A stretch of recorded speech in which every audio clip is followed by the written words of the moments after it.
Now, let's see. Where was I? Aubrey Beagleman. Beagleman. Well, we urge that where the basic principle was not fraudulent nor unlawful, by inaction could not be...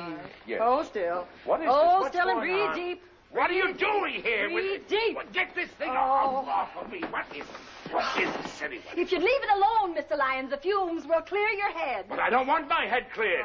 I want you to take... I bet I got a first-degree burn. You shouldn't touch the kettle. It's hot. I know it's hot. I just want you to breathe these fumes deeply.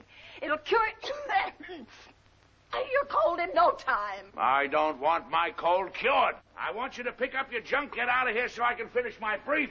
Please don't shout at me. I only want to help. You must be insane to come in here and scare a man half to death like It this. was all for your own good. I had your best interest at heart. Oh.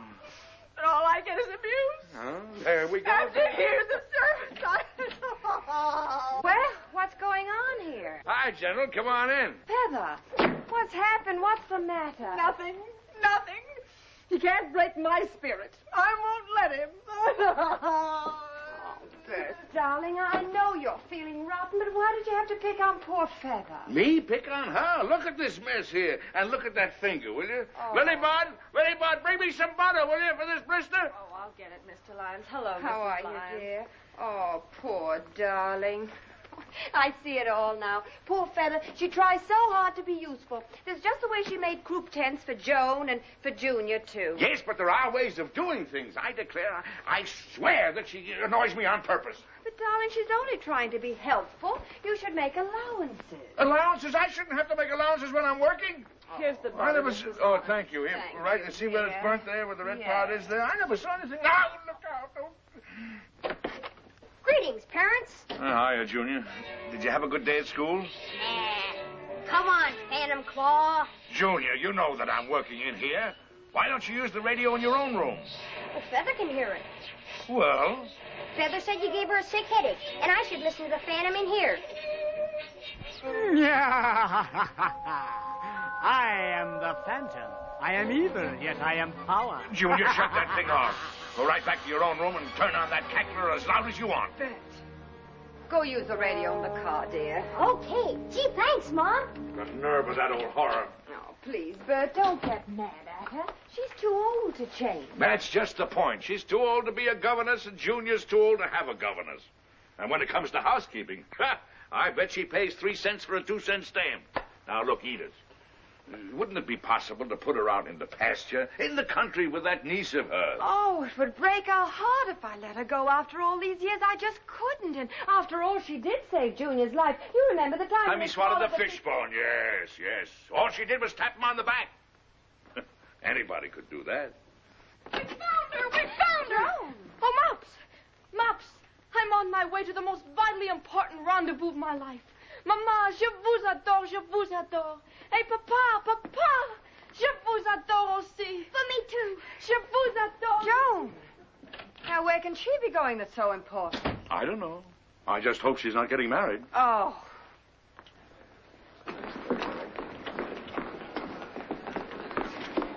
Miss Garson, please. Which Miss Garson? There's only one Miss Garson. Greer Garson. Oh, she's not registered. She is, too. That's a foul black lie. Well, now, if she were registered, whom should I say is calling? Miss Joan Lyons of the Acme Secretarial Service. Oh, and, This is Miss Drew, my assistant. Mr. Clark. Pleased to meet you. Well, I'm pleased to meet you, too. Look, kids, if Miss Garson did want some secretarial work done, she wouldn't get a couple of half pints to do it. And just in case you've forgotten, you tried this same stunt on Red Skelton just 2 weeks ago. Now, run along. If I weren't in such a hurry, I'd complain about you to the management. Come, Miss Drew. I guess we'll have to wait by the elevator. Why don't we come back tomorrow when we're fresh? I'll never be fresher than I am now. Look, house phones. Joan, it's no use. Let's give up. I should say not. Remember, Rome wasn't burnt in a day. All right, dear. 6 o'clock. Goodbye. I'd like to speak to Miss Greer Garson, please. Now, don't tell me she's out. I happen to know she's in. Who's calling? Well, just Luella Parsons, that's all. And if I were you, I wouldn't underestimate the power of the press. Well, I'll just wait in the lobby. Stop it, Patsy. And you can tell Miss Garson that Luella can get very impatient. I'm terribly sorry, Luella.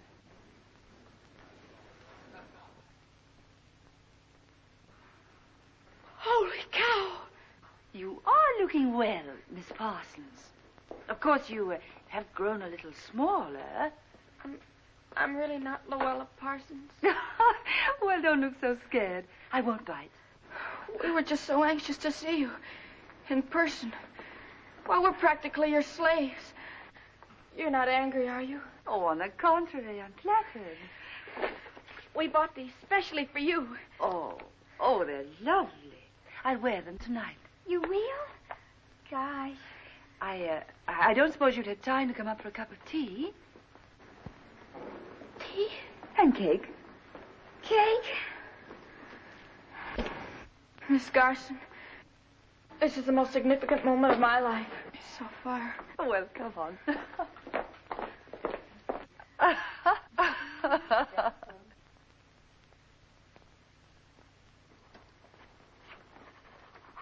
There we are, Joan.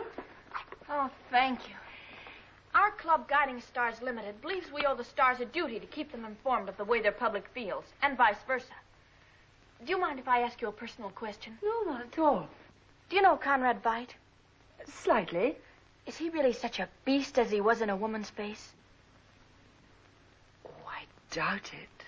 I think I'd have heard more about him if he went about Hollywood behaving like that.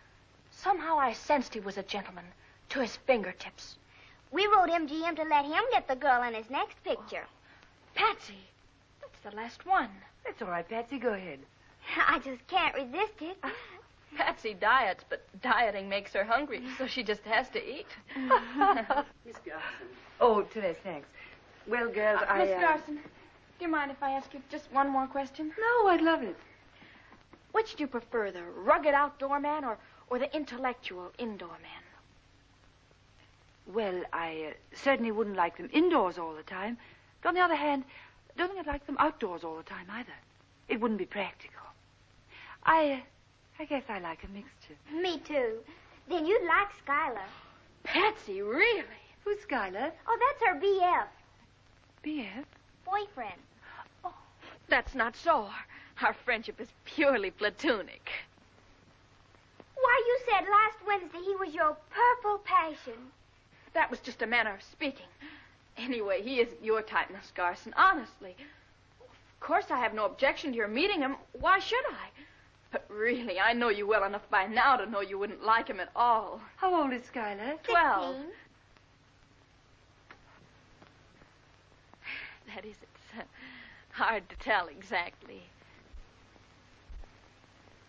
I see. So many men are like that, aren't they? Miss Garson, it's 6:30. Oh, girls, I have to run. I've got a radio rehearsal. We could wait and drop you. Oh, thanks. I am being called for. Goodbye. It's been so nice meeting you. Goodbye, Miss Garson, and Goodbye. thanks ever so. Oh, goodbye, Joan. It's been glorious knowing you. Well, I've enjoyed meeting you both, too. Goodbye. Goodbye. Bye. Did you ever in the whole universe see anyone so beautiful? So absolutely beautiful? She looks exactly the same off the screen as she does on, only more so. Why did you say Skylar was 12? Well, you wouldn't understand. Pardon me.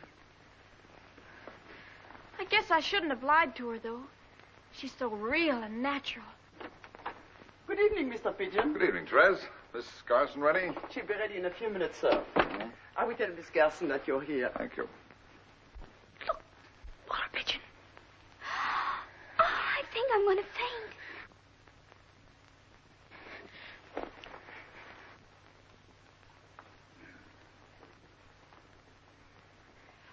My bag. I must have misplaced my bag.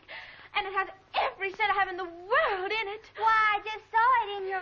I just can't seem to be able to find it. Well, now, maybe I could help you hunt for it. Oh, really?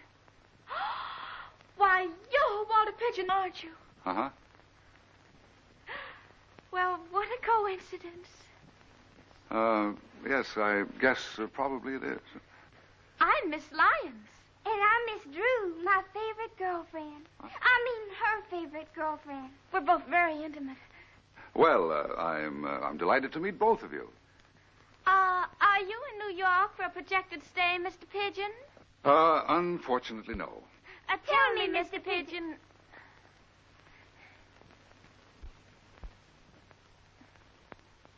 Do you think maybe we ought to get busy and look for this bag, huh? Oh, to be sure. Quelle memory. Huh? Now, let me see. I was seated right here at the table. I remember distinctly now when Greer was admiring my bag so much. You don't suppose that Greer might have kicked it under the table, do you? Oh, you cinema stars. Well, let's look anyway. What do you say? Joan, Mother's waiting dinner. What's more important, Walter Pigeon or liver and onions? Well, it's not there. Now then, let's see. You're quite sure you lost it, huh? Definitely. Maybe Miss Carson's maid knows where it is.